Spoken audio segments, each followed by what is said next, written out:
Thank you, Senator Cruz. In that vein, and you touched upon it in your earlier remarks about, what would a Biden administration look like? As someone who has had an opportunity to serve in the U.S. Senate under both the Obama administration and the Trump administration, can you maybe touch upon a couple of things you saw in the Obama administration, some of the things that the Trump administration has done differently, and what a Biden administration would look like for the energy industry, and then what would those effects have on everyday average Americans? Well, it was night and day.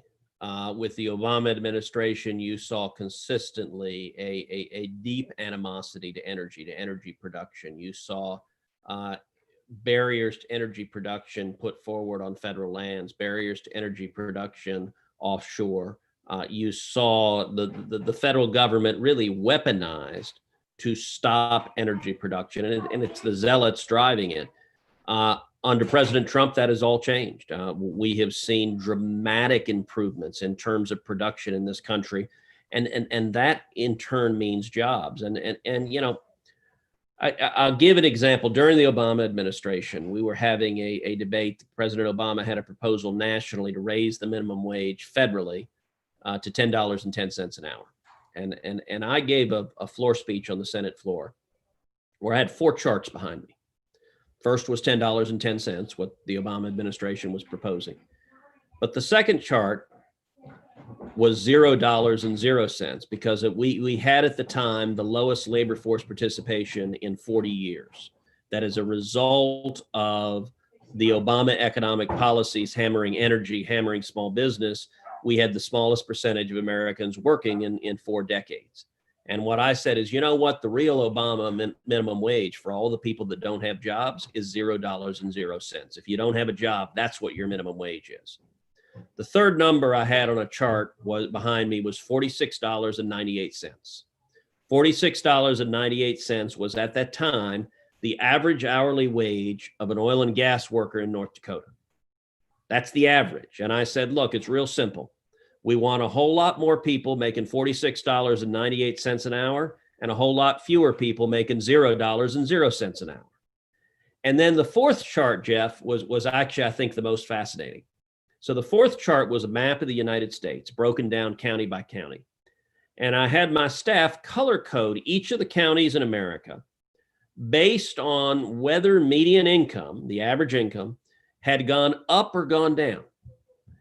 And the map looked almost exactly like a geological map of shale formations in the United States. And then I had a clear plastic overlay that I pulled down so that you could actually see it. So you could see down in Texas, you could see the Barnett Shale, you could see the Eagleford Shale, you could see the Utica Shale, and all of those counties, median income was going up.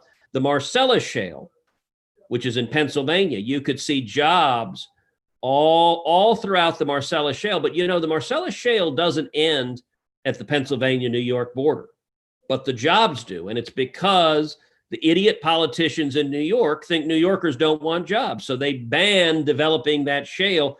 And it was like the finger of God. You could literally see right along the state line, jobs on the Pennsylvania side, no jobs on the New York side.